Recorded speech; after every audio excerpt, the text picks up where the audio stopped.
belakangan ini hoax, kebohongan, ujaran kebencian dianggap menjadi penyakit utama demokrasi kita, yang mengganggu kualitas demokrasi, menjadi penyakit yang bisa merusak demokrasi dan akal sehat kita.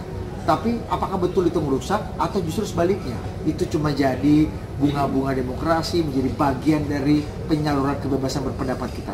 Kita tanya sama dua orang tokoh demokrasi, tokoh pejuang HAM, ada Rocky Gerung sama Wimar Witulan. Apa sih pendapat mereka soal ini? Mengenai akal sehat, ada perubahan signifikan nggak? Makin bagus atau tumpul, makin tumpul? Politik itu adalah pemerintahan akal melalui pemerintahan orang. Demokrasi itu adalah the government of reason through the government by the people. Karena itu dari awal pemimpin itu harus punya akal dan harus sehat. Karena dalam demokrasi kita cuma bertengkar berbasiskan akal sehat. Itu yang saya upayakan terus menerus. Nah, si Didit ini adalah orang yang berupaya merawat frekuensi publik agar supaya tidak dikuasai oleh akal buruk. Karena itu dia pilih jadi presenter, dia pilih jadi Gue nggak bisa dipromosi. Yang banyak jadi penelitian dibicarakan, jadi ilmuwan politik, ilmuwan neuroscience mengatakan bahwa sekarang itu kebohongan, takutan, kebencian itu diproduksi secara saintifik untuk kepentingan politik elektoral. Dan itu terbukti katanya di Bolsonaro di Brasil, di Amerika. Seberapa percaya lo begitu? Saya nggak percaya itu, karena yang disebut sebagai survival di dalam neuroscience misalnya, juga survival akal. Kalau akal sehat nggak ada, manusia punah gitu. Jadi itu cuma semacam exception di dalam Darwinian politics, yaitu ya gangguan kecil di dalam peradaban itu. Hoax itu gangguan kecil dalam peradaban, tapi dia fungsional, dia diperlukan. Karena hoax itu akan selalu ada, pengelabuan melalui big data itu akan ada kalau akal sehat tidak bekerja. Jadi hoax itu fungsinya adalah mengaktifkan ulang akal sehat sebetulnya. Jadi nggak usah terlalu takut pada hoax, sebab hoax itu semacam sinyal bahwa ada problem di dalam tubuh demokrasi. Itu maksudnya. Jadi gimana nggak perlu takut sama hoax? Gimana maksudnya? Ngapain badan kita kalau infeksi pasti sinyalnya adalah panas, suhu naik. Kenapa suhu harus naik? Supaya tubuh kita bisa membunuh bakteri, virus itu. Karena bakteri atau virus akan mati bila suhu kita di atas 37. Jadi ini mengaktifkan sel darah putih. Iya, jadi hoax itu adalah tanda bahwa tubuh kita sedang memproduksi imunitas. Itu masalahnya. Jadi hoax akan memulihkan kesehatan kita. Kondisinya sekarang relatif masih dalam untuk memproduksi imunitas itu, atau sudah menjadi virus yang memakan sel darah putih? Dia masih dalam fungsi itu. Dia dibikin ketakutan karena yang akan ditelan hoax itu adalah mereka yang tidak cukup imunitasnya tuh. Jadi hoax itu semacam umpan untuk menguji imun apa enggak itu. Tapi Anda percaya civil society kita punya vaksin yang bagus? Pasti punya, sebab pasti punya. Apa bedanya dengan Amerika, dengan Brasil yang katanya jadi korban hoax, ketakutan dan kawan-kawan? Tetap di Amerika, di Brasil ada countervailing force, yaitu debat publik. Akhirnya bisa diatasi kan hoax itu. Sudah ada korban, pasti sudah ada korban, tapi ada peluang untuk merevitalisasi akal pikiran. Kenapa? Karena pers Amerika itu percaya ulang bahwa kemaslahatan negeri harus dituntun lewat kejernihan pikiran pers. Sekarang persnya tumbuh kritis lagi, justru karena sebelumnya ada bagian yang hitam sehingga sekarang jadi putih lagi. Itu kan dialektikanya begitu tuh. Nah, itu artinya pers itu selalu harus hidup di dalam udara terbuka. Nah, sekarang pers Indonesia itu hidup dalam udara tertutup, udara istana. Itu yang saya sering katakan bahwa pers sekarang nggak semua lah. Brosur. Ya tentu aja nggak semua, tapi kita mesti bilang kalau kita bikin evaluasi, pers itu ada di udara terbuka atau tertutup? Di udara tertutup. Nggak semua, ya pasti nggak semua, kan ada yang di udara terbuka. CNN misalnya tuh masih ada sedikit lah oksigen yang dialirkan di CNN, walaupun kadang-kala ya ada cemas-cemasnya. Tapi ya udah, itulah biasa lah, itu dialektik itu ya. Oke. Ya, jadi sah-sah saja produksi hoax itu. Sah produksi hoax. Memang karena dia diujikan, dia negativity. Hoax itu negativity terhadap truthfulness. Yang memproduksi oposisi apa ya, pasti penguasa? Oposisi juga penguasa untuk mengecek kekuatan oposisi kan. Dua-duanya memproduksi hoax. Memproduksi hoax. Penguasa memerlukan hoax untuk ngecek kekuatan imunitas oposisi. Oposisi memproduksi hoax untuk ngecek kesehatan batin pikiran penguasa. Jadi itu biasa, itu transaksi biasa. Dan kita punya imunitas, kita punya mekanisme untuk bisa. Ya itu yang namanya Darwinian politics. Mekanisme itu akan menumbuhkan ilustrasi baru atau harapan baru terhadap cara berpikir baru, sistem yang baru kan. 20 tahun pasca reformasi civil society punya kekuatan itu. Mungkin 20 tahun nggak cukup, perlu 25 tahun misalnya baru kita paham. Jadi udah 5 tahun lagi baru kita 2024 ya? 2024 baru akal sehat bisa diinvestasikan dengan cara yang tepat di dalam back mind.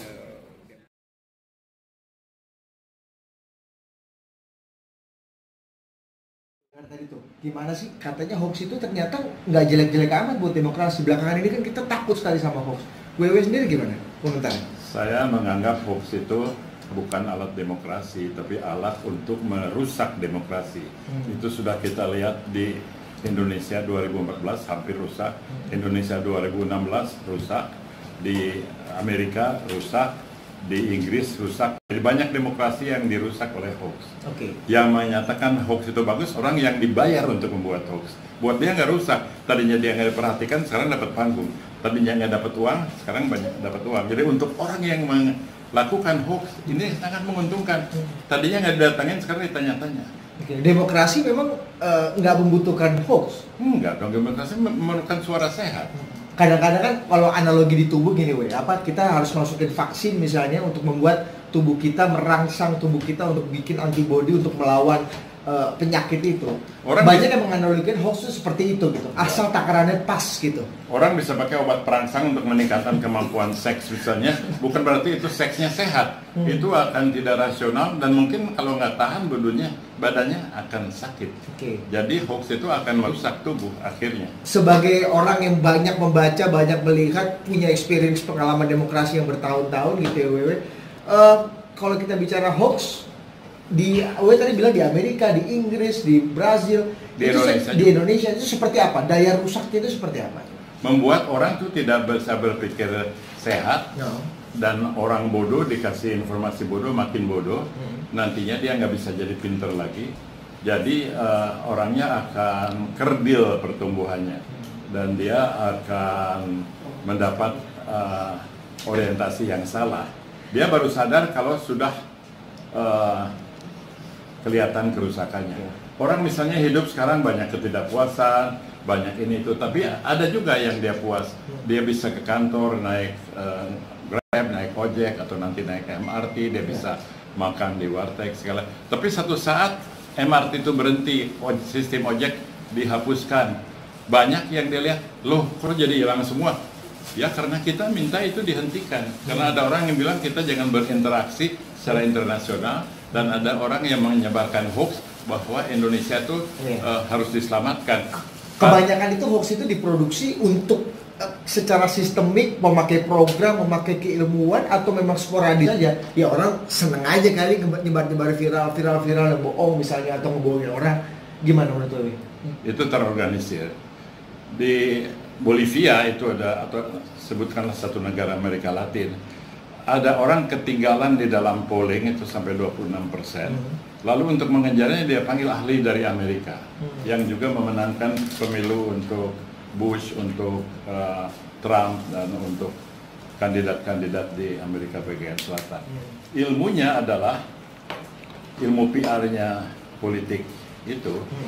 Kalau orang itu ketinggalan jauh, maka dia harus mengambil perhatian publik dengan cara yang cerdas, dengan cara yang milenial, dengan cara yang kontroversial.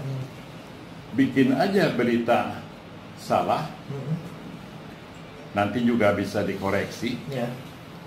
Walaupun salah, tapi dia masuk top of mind orang. Itu di periklanan ada. Secara komunikasi itu apa teoretikal itu ampuh tuh, maksudnya membuat itu tetap ada di peredaran top of mind orang tuh bisa membuat orang simpati. Donald Trump, meskipun isinya jelek itu. Iya, Donald Trump dari tidak dikenal sekarang jadi presiden dan punya pendukung solid 40%. Walaupun 60% duduk tidak mendukung dia, tapi yang 40% tuh sudah kemakan oleh hoax itu sehingga nggak mau dengar keterangan yang berbeda dari visinya. Jadi itu adalah menciptakan resistensi orang terhadap apa yang benar gitu. Oke, ada yang bilang, jadi siapa yang memproduksi hoax? Apakah kalau kita produsen kan, kalau kata WW tadi, hoax diciptakan untuk membuat suatu isu atau orang atau upaya politik tertentu untuk menjadi perhatian publik di top of mind. Yang produksi siapa? Apakah hanya oposisi kah? Ataukah pemerintah negara juga melakukan hal yang sama untuk membuat itu tetap ada di peredaran? Bisa, tapi di Indonesia enggak. Yang membuat hoax sekarang ini bukan untuk kepuasan, tapi komersial. Dia dibayar mahal. Komersial? Iya, ribuan dolar. Puluhan ribu dolar. Perusahaan dari Amerika yang sudah terbukti menggunakan cara hoax, menggunakan Cambridge Analytica, menggunakan data internet, yang melakukannya secara spontan dan semangat, itu orang yang bodohi, orang yang digiring, dari mulai orang sampai mama yang percaya segala kebohongan yang dilancarkan di dalam hoax. Oke, apa yang membedakan orang Indonesia? Ini kan bicara mengenai daya tahan tubuh nih, daya tahan tubuh kita. Kalau kita sehat, rajin olahraga, minum vitamin C banyak, niscaya flu nggak akan datang. Ini gimana caranya kita punya daya tahan tubuh supaya serangan hoax itu nggak bisa memapar kita gitu? Resep dua hal, teman saya tahu tuh. Siapa? Two-pronged approach. Siapa teman Dewi? Namanya Sukiman, tapi biar saya yang mewakilinya. Oke. Satu, abaikan hoax. Nggak usah diomongin, terlalu rendah untuk diomongin.